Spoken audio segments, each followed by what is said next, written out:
Good morning, ladies and gentlemen, or afternoon, or evening, or anything in between that. Alright, I think I covered my bases, but we gotta jump into this review because there's a lot to unpack in this episode today.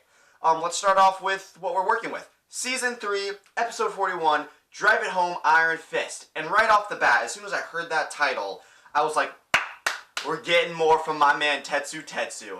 And ever since we saw the fight back at the AU Olympic kind of thing, the matchups, the one-on-one fights, ever since we saw Testutesu against Kurisama from Class 1A, I've always been intrigued by his character. I was like, okay, his quirk is pretty cool, but more importantly, his character is what I'm caring about. He is an over-top, very eccentric person, has a one-minded track of thought. He's like, okay, this is what I'm doing, I'm only thinking about this, I'm going to give it 110% effort on this one subject. And we see that a lot in this upcoming fight that he has in this episode. But before we can talk about that, we have to get through the nitty-gritty. And we actually kickstart this episode off at the bar with Tomoru, the League of Villains, blah blah blah. If you've seen my other reviews, you already know my feelings towards him. And my feelings are just pure hatred. I think that My Hero Academia is beautifully written. And I understand how this character is written a specific way, but I just don't like how he's written.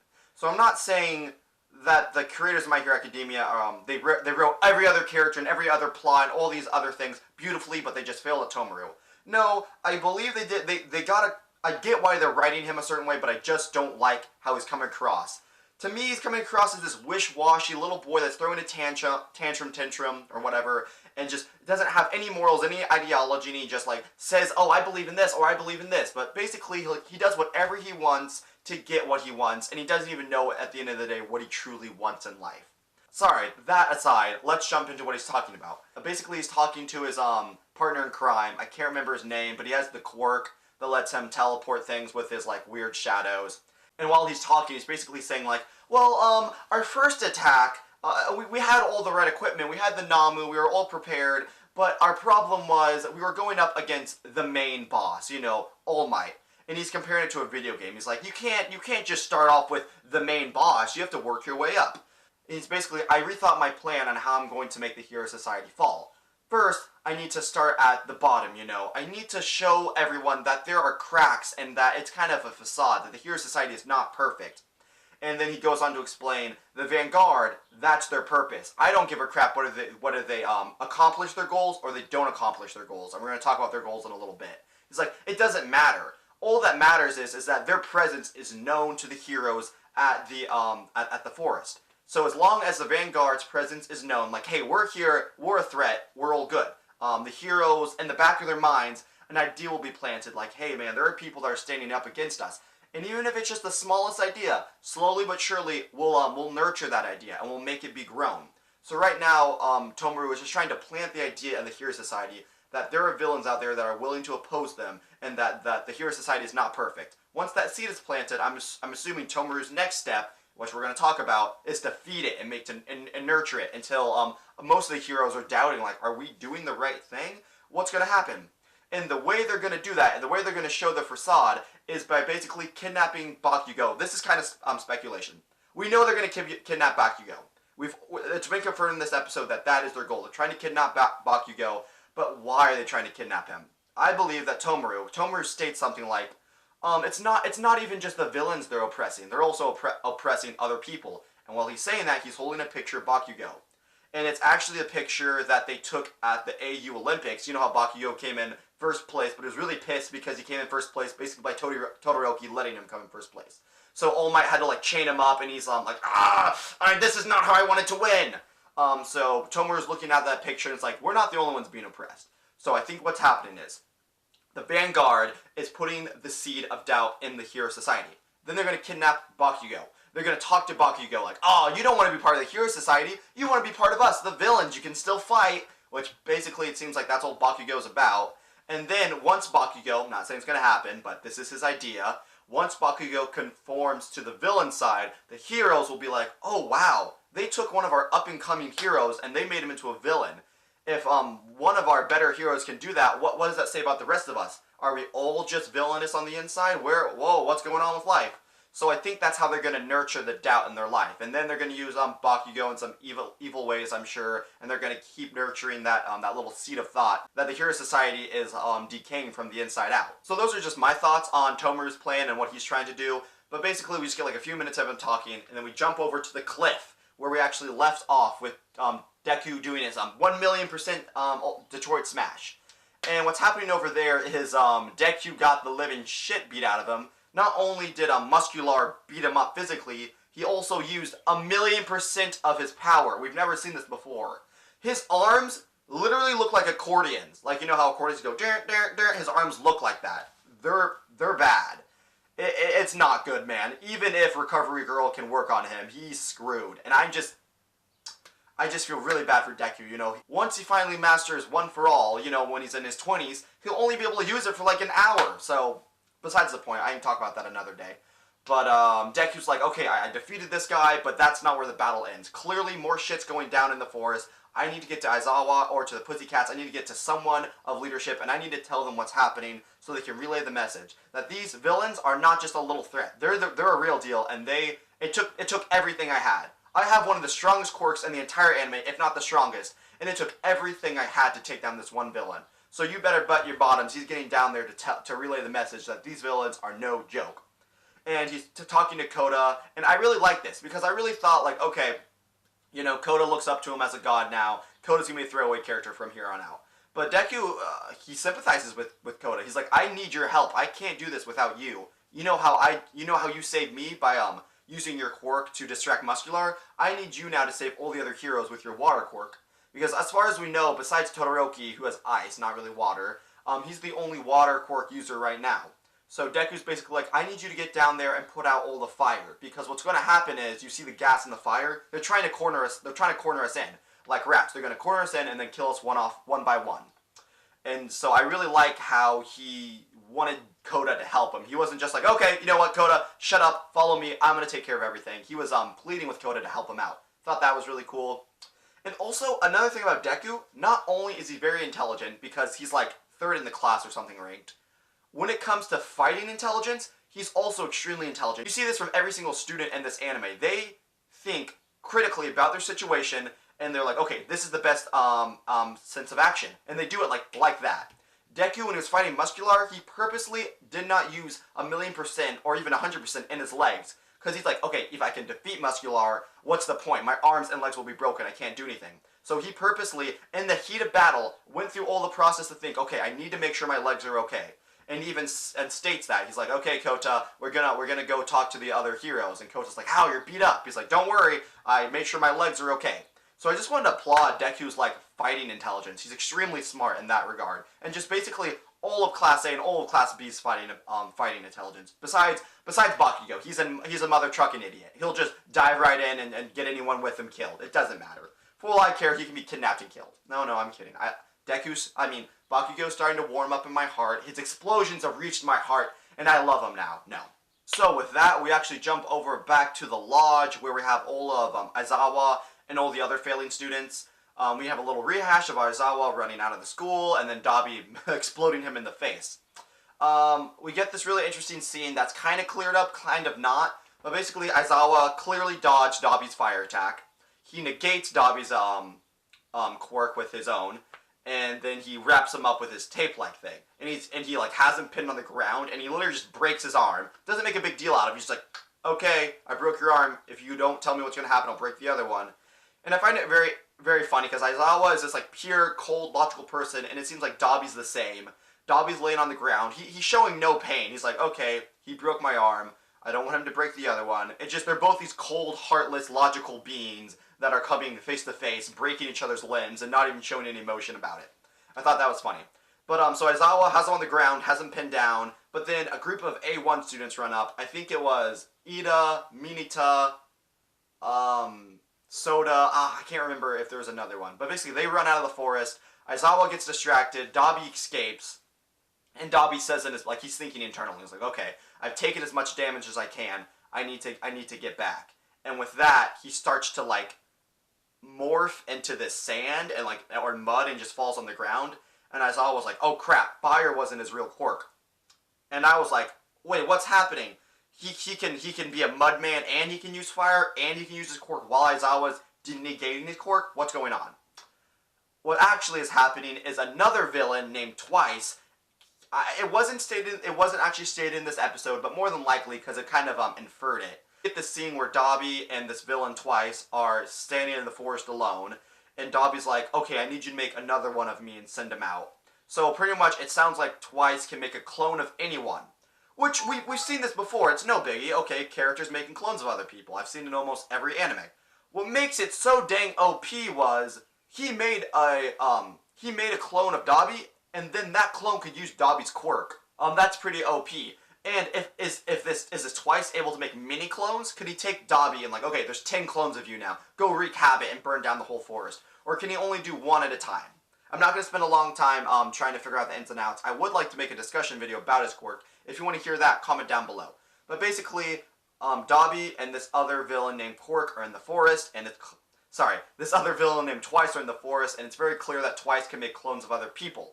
So that's the whole thing that went down between Aizawa and Dobby. It wasn't the real Dobby fighting Aizawa.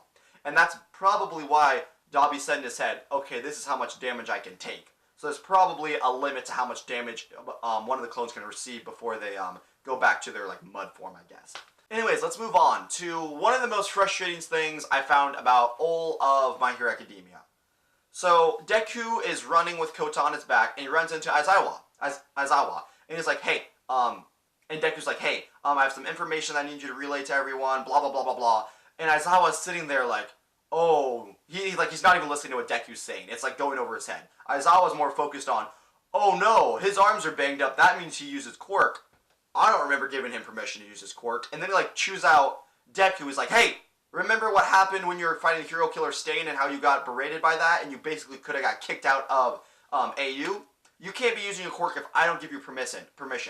And I'm like, he could have died and Kota could have died. Would you rather them not use their quirk and them dying? Yes, I get it. You need to make sure heroes are put in line. They can't just use their quirks whenever. But I think you can maybe have a roundabout way. Hey, if you're gonna die, or if someone else is gonna die, you can use your quirk without permission. I just find that absolutely stupid.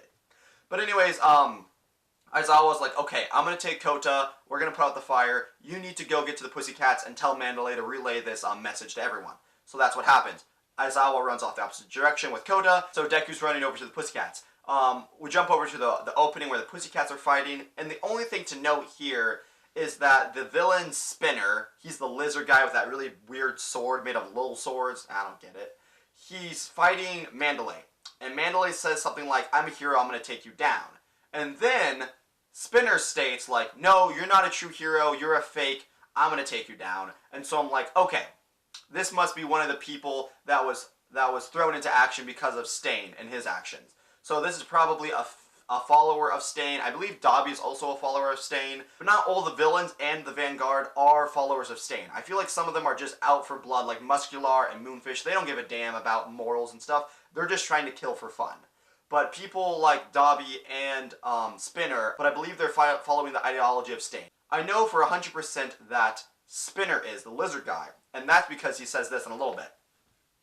Deku comes flying in, and he charges up his legs, because like I said, his arms are accordions. He smashes through Spinner's sword with his feet. One of the coolest scenes in the entire episode. So Deku's there, and he's like, hey Mandalay, you need to relay this message right now. Tell all the Class 1 and all the Class B students that Aizawa, a pro hero, is giving them permission to use their quirk. And again, they really built this up in the episode because they were like, hey, what is Aizawa, what's his message? They kept like leaving cliffhangers. And then Mandalay finally says in an epic voice, hey guys, Pro Hero Aizawa says you can use your quirks.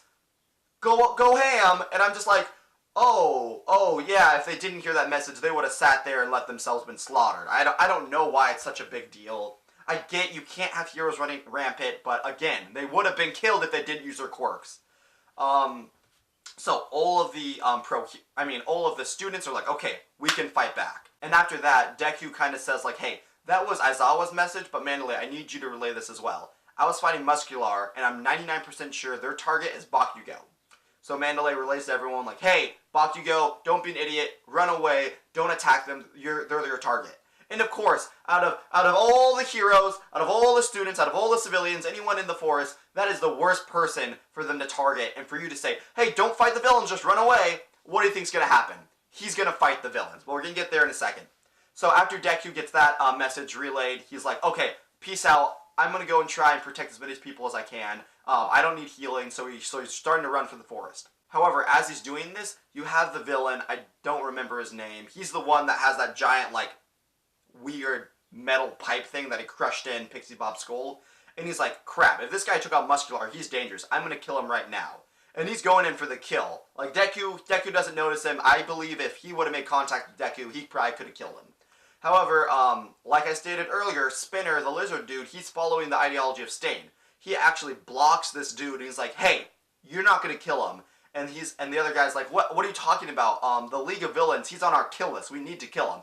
I don't give a shit what their objective is. I'm here to follow Stain's ideology, and Stain deemed him a worthy hero, so I deem him a worthy hero. He's not being killed.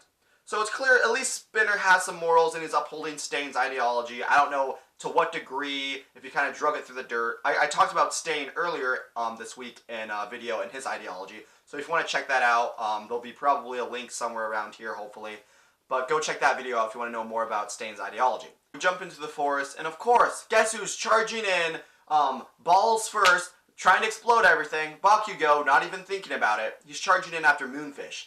And Moonfish has a really weird quirk. Basically, I guess he can control, like, his, like, teeth. And his teeth are these, like, serrated knives. So he can, like, stick them out for, like, hundreds of feet. And he can, like, plant them in the ground. He can lift his body up. It's really weird. And like I said, he has his arms tied up. So how he, like, moves around is with his, like, little weird tentacle teeth. You don't get too much there. It's just Todoroki blocks Moonfish's teeth attack because Bakugo's not paying attention. And Bakugo's like, he's insane right now. He's like, I'm going to kill you. I don't give a damn if they're trying to come after me or anything else. You're going down.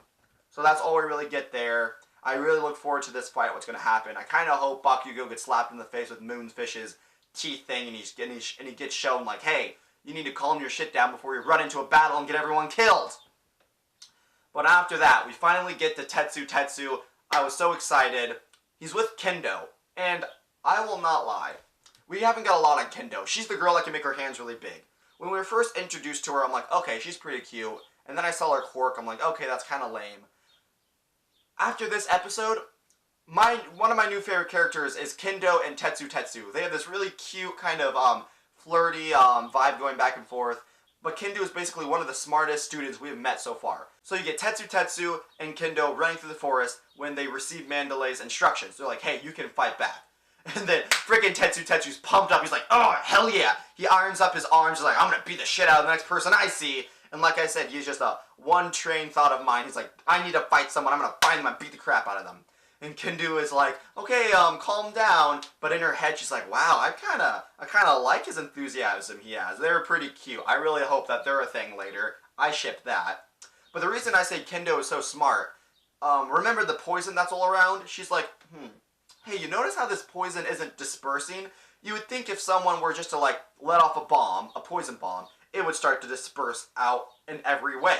But she's like, it's very faint, but there's a little breeze, and it's kind of going circular. And just by that, she's like, oh, I know. There's a quirk user who can use a poison, who has a poison-type quirk, and he's standing in the middle, and he's emitting poison, and basically it's working as a typhoon around him. So he's in the middle, and the poison is, like, going out further and further and further in a circular motion like a typhoon. And she's stating, and she's like, the closer we get to the man in the middle, the closer to the typhoon, the denser that the poison is going to become, because that's where it's emitted first. So the quirk user emits the poison, it comes off of him, so right around him it's very poisonous, and as it gets further and further out in the typhoon kind of circular motion, it gets less and less dense. And she was 110% accurate with that, so she's just like, all we have to do is follow the poison until it gets more and more dense. That was beautiful. She's super smart, very attractive. Testutesu and her would fit perfectly together because she's very calm and level-headed, and he's the complete opposite. So that's exactly what they do. They run in heads first, just going towards the middle. Not really a great plan. But in the middle we have Mustard, and this I got weird Nazi vibes from him. He has the mask. He has kind of like a uniform, And he's using, like, poisonous gas, like, kind of like the Nazis, so weird vibe from him. But basically, Testutesu gets there, and he's going in for the punch, but he easily dodges this. And Mustard's kind of stating, like, yeah, you might be a hero with a quirk, but we're all heroes, all villains, everyone with quirks, we all have something in common. We're all human. Pulls out a gun, shoots Testutesu in the face. Thankfully, he charges up his whole body with iron, but he blows away his gas masks. So Testutesu's there, covering his mouth. He's in the most dense part. I'm sure if he just gets 1 or 2 whiffs of that poison, he's out cold. So at that point, Mustard is just continually shooting Testutesu with a gun. A very emotional scene, because Testutesu's just on the ground. He can't breathe. He can't move. We already know that his iron slowly gets weaker, and as he's being attacked, it's becoming clear. It's starting to crack. He's bleeding on the head. As Testutesu's on the ground being shot, Kendo is trying to help. She's trying to attack him. But we find out something very interesting about Mustard's quirk. Something that makes it a very OP quirk, I would say. First off, having a poisonous quirk, it's a pretty solid quirk to begin with. But he also states anything in the radius of his gas, he can sense. So basically, if you're 20 yards over here, but his gas is covering you, and you're moving like this, he knows what's up. He can sense you doing that. So he can sense anything in the field of his poison. That is a very unique ability and very useful. So he's able to dodge Kendo without even looking. She's like trying to punch him. He's like doing this. You're still shooting Testutesu's like, you guys are nothing. And you know how I said Spinner and Dobby kind of adopted the ideology of staying and kind of had morals? I don't think this kid does. I think he's just completely insane. Same for Moonfish. Moonfish says the same thing as Muscular. He's like, show me your flesh and blood, which is just the creepiest thing ever. Well, that's weird. Anyways, back to the fight. Testutesu's on the ground. He's on the verge of blacking out. Everything's distorted. It's going black and white. And right as he's about to black out, Kendo's like, you know what, Testutesu, you're not the only one that can fight. She enlarges her hands, and she makes it look like she's trying to attack Mustard. And Mustard's like, oh, you pathetic girl, by making your hands bigger, it's just easier to sense where you're going to be. He jumps away, vanishes into the dark, and he's also comments like, yeah, that's such a useless quirk, how are you going to hurt me? And she's like, you know what, it doesn't matter if it looks like a useless quirk, it's how you use it. And her hands are huge. And she starts like spinning them around like this, and basically she's trying to disperse the gas. And she does successfully, because with all the power and the mass of her hands, she's able to make this little room. I would say it's not a big area, but an area enough for Testutesu to breathe. And he gets a big old woof of air in, and then he just smashes. He takes the daylight out of Mustard. His gas mask breaks. He implants his face into the ground. I'm sure there is forever now imprint of Mustard's face in the ground forever. Takes out Mustard. It was a great scene. They had great compatibility. They worked perfectly together. Like I said, I shipped Kendo and Testutesu together. Adorable. But then we jump over to the very last scene of the episode, and My Hero Academia loved leaving them on the cliffhangers, and they sure did it this week. But basically, this episode just drives further my opinion with the top 5 strongest quirks in Class 1A. I made a video about that. If you want to check it out, there should be a link somewhere. But we get this epic scene with Tokiomi. And what happens is Deku's running through the forest again, looking for anyone he can save. And he's about to be attacked when Soji comes in, the Dupliar guy, grabs him and like moves him out of the way with like a shadowy figure attacking him. And Deku didn't even know what was coming for him. But he's like, whoa, oh, Soji, thanks for saving me, I guess. And he notices one of Soji's Dupli arms is like bleeding and been ripped off. And he's like, oh my word, what happened? And I just wanted to go a little tangent here. I know I mentioned in another video very briefly, but Soji looks so much like Kakashi to me. I don't know why. And even more so in this episode. His hair is like all messed up. His mask is a little bit torn. He just looks like exactly the same as Kakashi, face-wise. I mean, if you go down, it's kind of weird because he has the whole arm aesthetic thing going on. But his face with his hair and his mask, he looks a lot like Kakashi. I just could not stop thinking about that. But basically, Soji's like, oh man, ever since the villain's been attacking, he's been having a really hard time fighting his quirk. And then it went to hell when Mandalay said we could actually use our quirks. He's a monster, he's berserk. You know, Soji's kind of, he's pretty disturbed right now. And Deku's like, whoa, calm down, what are you talking about?